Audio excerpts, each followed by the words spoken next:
এবার অসন্তোষ প্রামাণিকের হাতে হাত করা পরানোর ব্যবস্থা করলো কুসুম। হ্যাঁ বন্ধুরা, ভিডিওটা লাইক দিয়ে দেখতে থাকুন। যে মুহূর্তে কিনা অসন্তোষ প্রামাণিক বলতে থাকে যে ইন্দ্রাণী গাঙ্গুলি ভাবছো কি বলো তো, নাও এবার মানে আমার শর্তটা পূরণ করো। তুমি আমার সঙ্গে বাজি লেগে শর্তে হেরে গিয়েছো এবং তুমি কোনো মতেই সময় থাকতে তুমি তোমার ছেলেকে নির্দোষ প্রমাণ করতে পারো। এবং তোমাদের বাড়ির ওই কাজের মেয়েটা ঠিক কী বলেছিল যে না, ও নাকি যে কোনো মূল্যেই হোক না কেন জাদু করে হলেও ও তোমার ছেলেকে নির্দোষ প্রমাণ করে তোমাকে আমার কাছে জব্দ হওয়ার হাত থেকে রক্ষা করবে। কই তোমার সেই কাজের মেয়ে তো উধাও হয়ে গিয়েছে।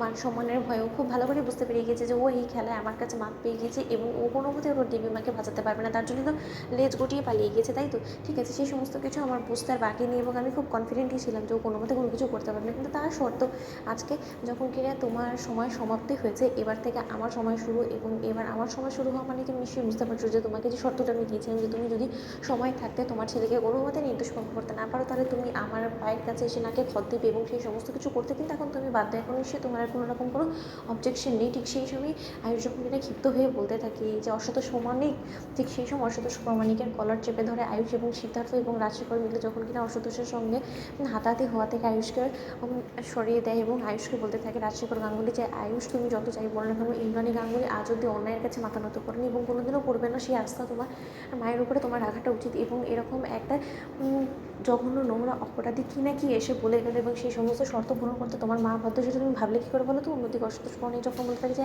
এই রাজশেখর গাঙ্গুলি, তুই কি মনে করছিস বলতো যে এত সহজেই আমি ছেড়ে দেবো? আমি কোনো মতে এত সহজে ছেড়ে দেবো না আজকে তোর বউকে, কারণ তোর বউ আমাকে অনেক অপমান অন্যায়ভাবে আমাকে সমস্ত লোকেদের সামনে অপদস্থ করেছে, আমার সর্বস্ব হারিয়ে বসেছে এবং সমস্ত কিছু আমার কাছ থেকে ও কেড়ে নিয়েছে।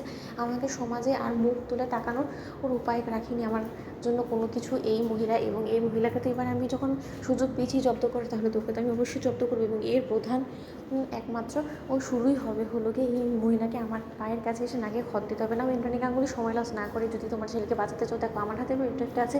এবার যদি আমি কোনো মতে এই পেনড্রাইভটা তো পুলিশের হাতে তুলে দিই না, তাহলে শুধু আমি ভাবতে পারছো যে তোমার ছোটো ছেলের কপালে কতটা দুঃখ আছে। এতে করে শুধুমাত্র যে ও সাফার করবে সেরকমটা কিন্তু না, বরঞ্চ অনুশ্রীও সাফার করবে এবং এতে করে ওদের বৈবাহিক জীবনটা কোথায় গিয়ে দাঁড়াবে সেটার সাথে তুমি ভাবতে পারছো। তাই তুমি এত সম্পত্তি রেখে করবে কি বলো তো?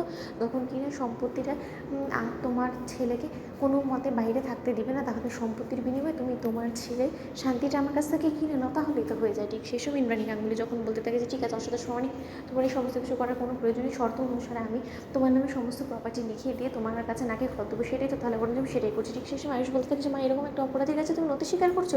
অন্যদিকে ইন্দ্রাণী গাঙ্গুলি বলতে থাকে যে এছাড়া কি আমার কাছে কোনো রকম কোনো সুযোগ রেখেছে তোমার ছোটো ভাই? এবং তার সত্ত্বেও আমি কথা দিয়ে কথা রাখতে জানি, আমি কোনো সময় কথার খেলাপ করি না আয়ুষ, সেটা নিশ্চয়ই তুমি খুব ভালো করে জানো। ঠিক সেই সময় ইন্দ্রাণী গাঙ্গুলি অসন্তোষ প্রামাণিকের কাছে নাকে খত দিতে নেয়। তো বন্ধুরা, লাইক কমেন্ট শেয়ার করো, সাবস্ক্রাইব করতে ভুলো না।